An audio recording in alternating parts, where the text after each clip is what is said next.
Goeiemôre, dit is donderdag, die 26ste Junie.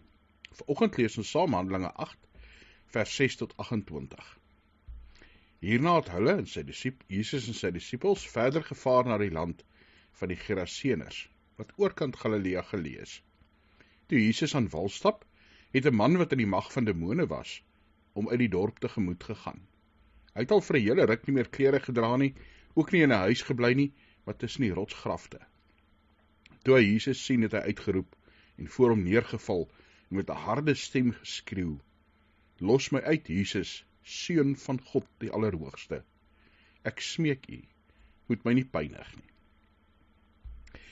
Wat vir my ongelooflik is in hierdie kort stukkie, is dat 'n man wat 'n heiden was, hy was nie in die Israelse kant van die meer nie, hy was in die oorkant van Galilea, dat hy wat nie eers meer lekker in die dorp gebly het nie, wat nie meer klere gedra het nie, wat tussen rotsgrafte gebly het, iemand wat in ons terme vandag eintlik mal was.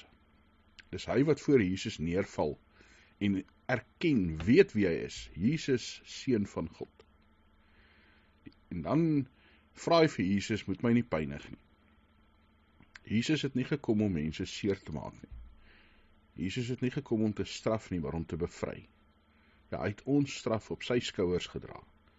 Hy het ons straf in ons plek gedra, dat ons kan vry wees, dat God ons syne kan maak.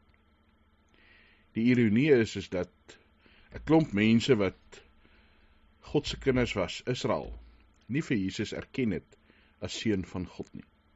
Maar hier, 'n man onder die mag van demone, wat wild en woes gelewe het, hy weet dadelik wie Jesus is. Hy erken Jesus se gesag en Jesus se almag. Mag God deur sy Gees in ons werk, dat ons sal onthou wie hy is, dat ons in afhanklikheid van hom sal leef, dat ons sal onthou, hy is die een wat ons vrymaak. Here Jesus, dankie dat ons in u genade kan leef, dat u offer aan die kruis ons vrygemaak het. Ja, Here, dat ons nou vir u kan lewe. Soos Paulus sê, met die opstandingskrag in ons. Here, mag ons in die wêreld gaan vertel van u liefde en die grootheid en die goedheid. Wil u deur die Gees in ons werk, dat ons u hand rondom ons kan sien. Dat ons kan sien hoe u betrokke is in ons eie lewens, in die wêreld om ons, en u daarvoor verheerlik. Dankie Here dat ons na u toe kan kom met ons nood, ons vrese, ons siektes, ons bang wees, ons bekommernisse, en dat ons dit voor u kan neerplaas. U wat die geskiedenis, ja, die wêreld in sy hande hou. Here, gee vir ons wysheid oor hoe ons moet optree en wat ons moet besluit, ook in ons alledaagse eenvoudige goed. Mag ons met u voor in u pad loop. Dankie dat u woord vir ons 'n lig is. Dankie dat ons kan deel wees van 'n gemeenskap van gelowiges. Mense wat saam met ons hierdie pad loop. Mag ons mekaar opbou en mekaar bystaan.